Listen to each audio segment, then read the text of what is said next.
Դուք հետի քինան ձեր շենը։ Հապա հունց, պապիս ասում ավեր պիտի քինինք, դե համել մամուս ու պապայիս կողքին ինինք։ Գավատաս, ամեն օր մտքավ 1000 անգամ քինամ եմ իմ շենս, նորից հետ եմ կյամ ստեղ։ Արաքը, հասկանում ես, վեր ձեր շեններ, մեր շեննել, էլ մերը չի, մնաց հավաթորք է։ Մոնքել Անտոն, անհող, ասում ես հոխելքը թրսրաչ ես, հապա Անտոն մարդուն կողեն խելք կմնա։ Հինչ լեզվավ երկասի։ Մելիզավը։ Նմքի տպա, իվատ ուբլիե։ Մելիզավը։ Դու ինձանա քինամ էր, պիտի մորանանք, հիշի մորանալը են բղթվա նման, ես կարեչում առանց կեզ։ Ես միտքը, ծեր կլխներան, պիտի չհանիք, վեր մի օր իրականություն դարձնի։ Ես կարեչում առանց կեզ։ Կարոտից կմռնի։ Ես էլ։ Դու են հինչ։ Ես էլ կմռնի։ Կարոտից։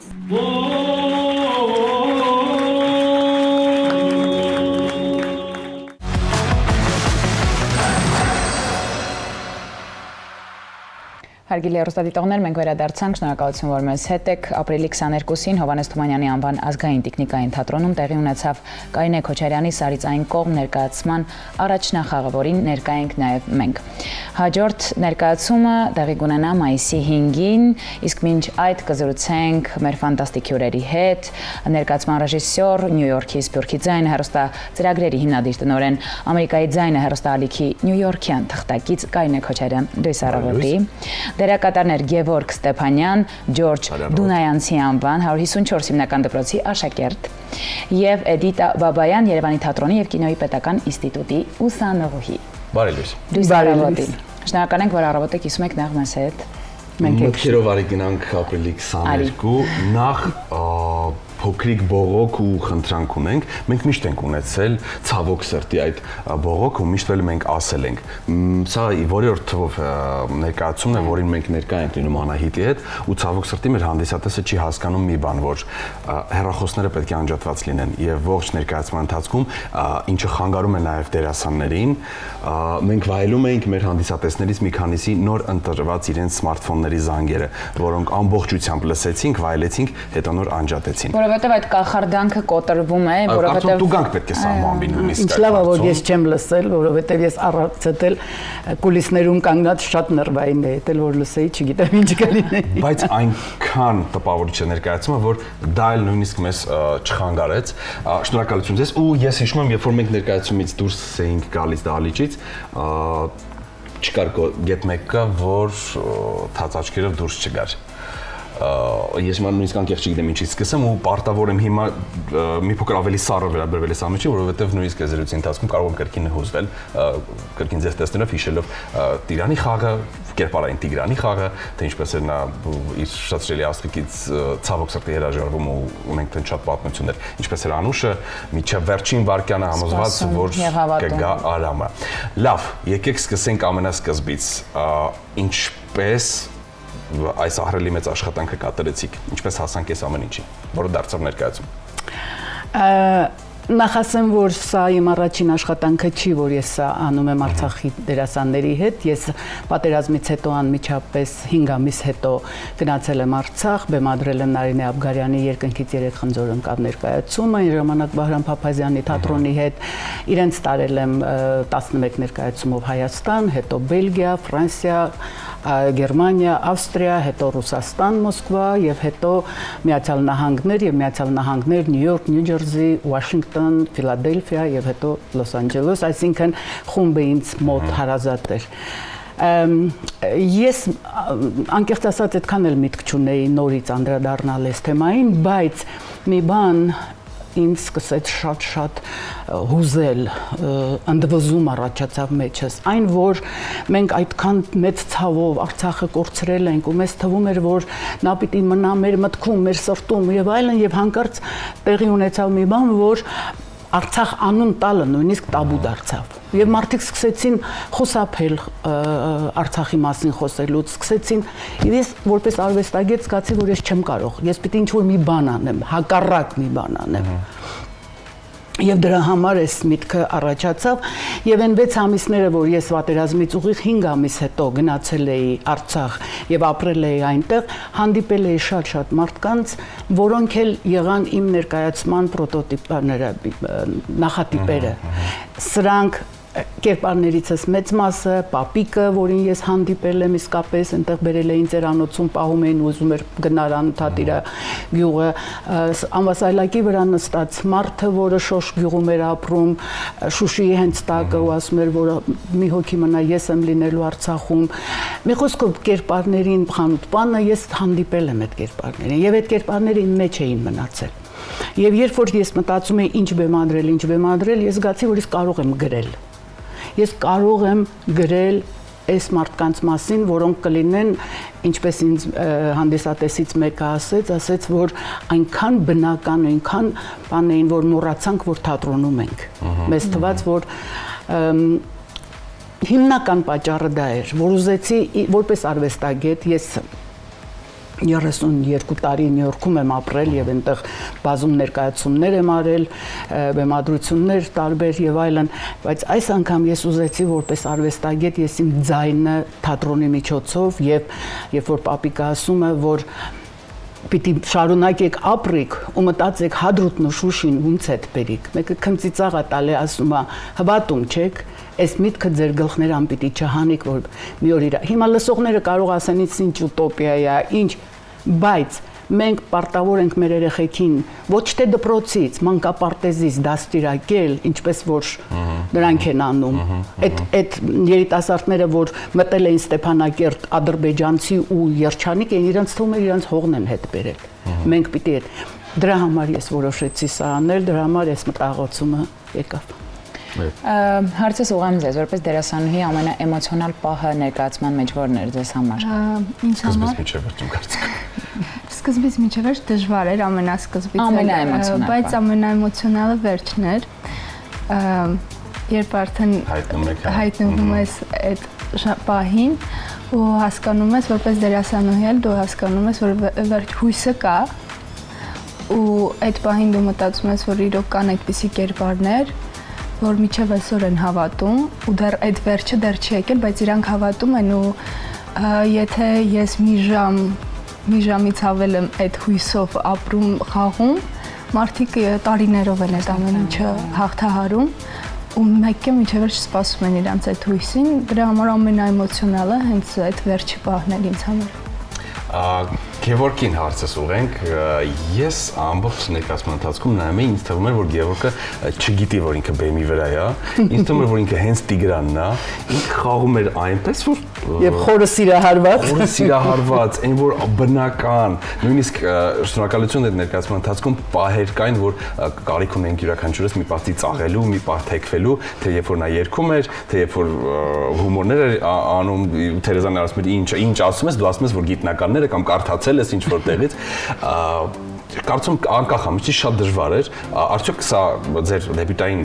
խաղն էր, թե դուք ունեցել եք էլի հնարավորություն բեմում ելույթ ունենալու ու միգուցե կրկնվեմ, բայց ձեր համար ինչն էր ամենաբարդը։ Ես լինելով դիզակարտ մշակութային կենտրոնի սան, մասնակցել եմ տարբեր թատերական ներկայացումների եւ այո, բեմը ինձ համար արդեն սովորական էր, քանի որ բեմում շատ եմ եղել եւ ինձ համար կոնկրետ ամենահուզիչ տեսարանը եղել էր հայրիկի վրա գոռալու պահը, ես այդ ժամանակ փորձերի ժամանակ այդպես չգոռացի, քանի որ այն զգացմունքը չկար, բայց հենց բեմում գոռացի, հասկացա, այս ինչ կատարվեց, այս ոնց գոռացի հայրիկի վրա ու հայրիկի պատասխանը ահա որ sense հուզիչ էր ինձ համար, դա էր իմ համար հուզիչ, մարդիկ ասեն, որ վերջի տեսարանն էլ Աստղիկի եւ իմ հրաժեշտ բաժանումը, դա էր հուզիչ եւ նաեւ պապիկի տեսարանը, երբ պապիկը մահանում էր։ Հա, երբ որ ինքը գիշերը որ թողնում գնում է, հա, այդ տեսանը։ Նաև ես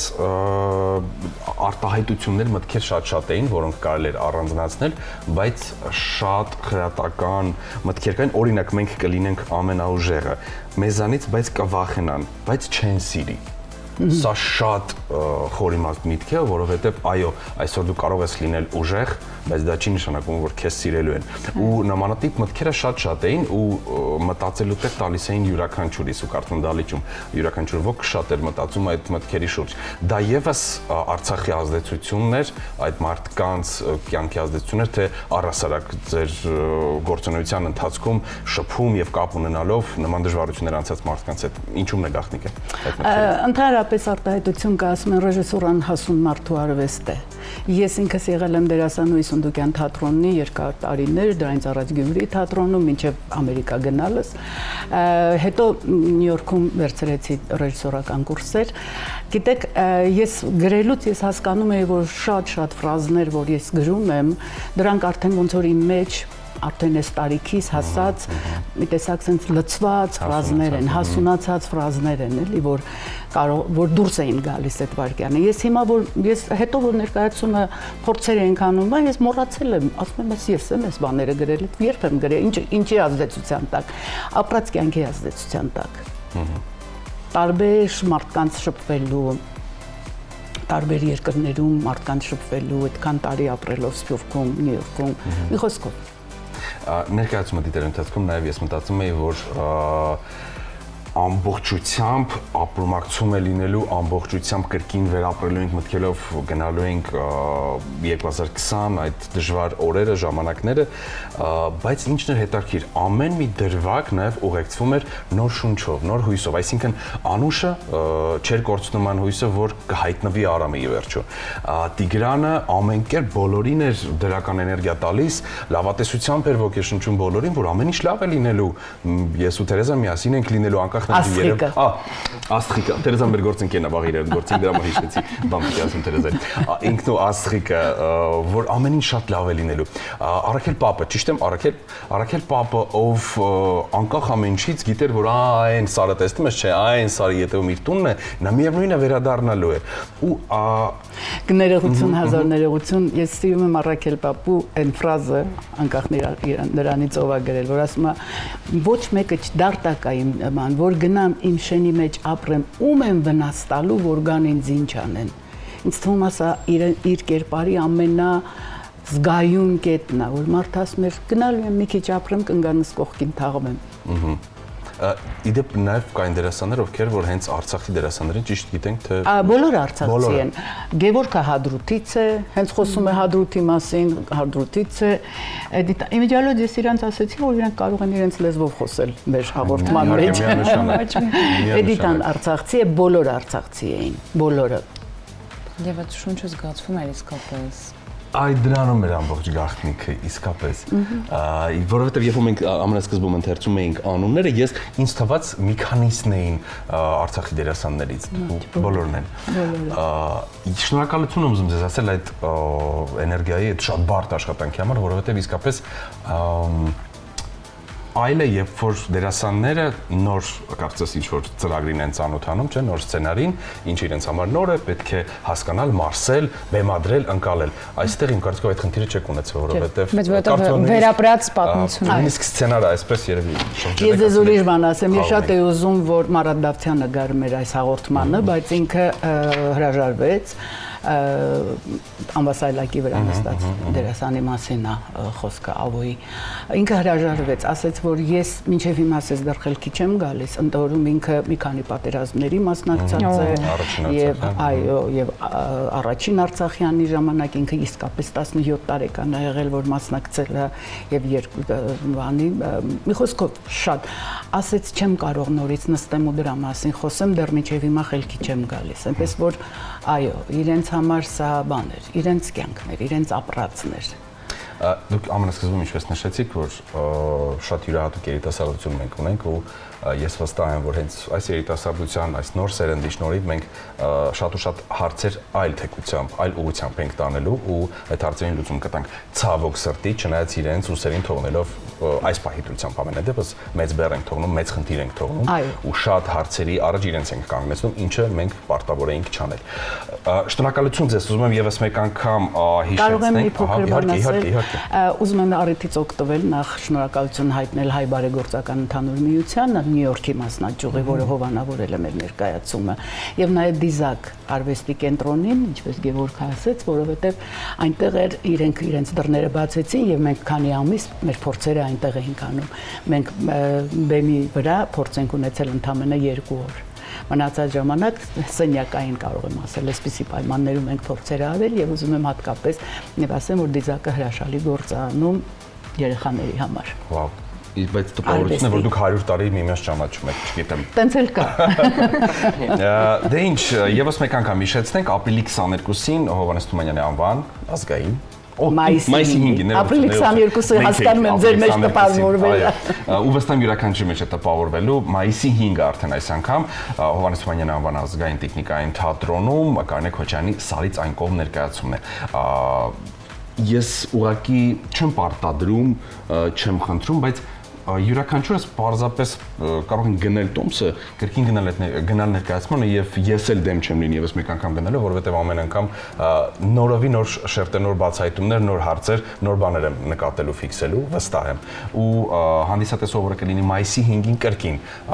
արցունքոտ աչքերով, թաց աչքերով դուրս կգա դալիճից, բայց հույսով, որովհետեւ այսպես երիտասարդություն ենք։ Շնորհակալ ենք։ Մենք ենք շնորհակալ հրավերի համար։ Մեր հյուրերն էին ներկայացման ռեժիսոր Նյու Յորքի Սփյուռքի ձայնի